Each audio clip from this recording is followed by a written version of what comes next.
My name is Jon G. I'm the lead technician on the mechanical side. I started working on cars when I was very young, probably 15 years old, and I just got into muscle cars, and I've been working at a few shops here and there.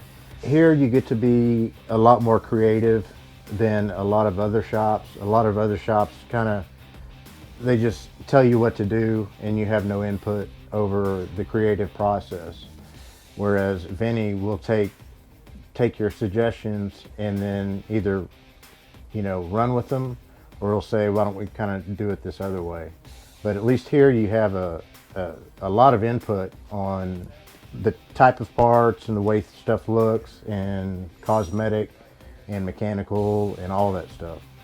I was probably 15 when I started, and I started doing paint and body work and mechanical, but more on the paint and body work side. But then I got more into the mechanical side of it. And being older, the paint and body side is really for younger people because it's very labor intensive. I worked with Bill at a different shop for quite a while, and then he tried to get me to come here for quite a long time, about a year.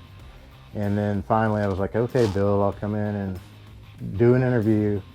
And I thought Vinny was a really nice guy, so I was just like, I think I want to go to work there. And so been here ever since.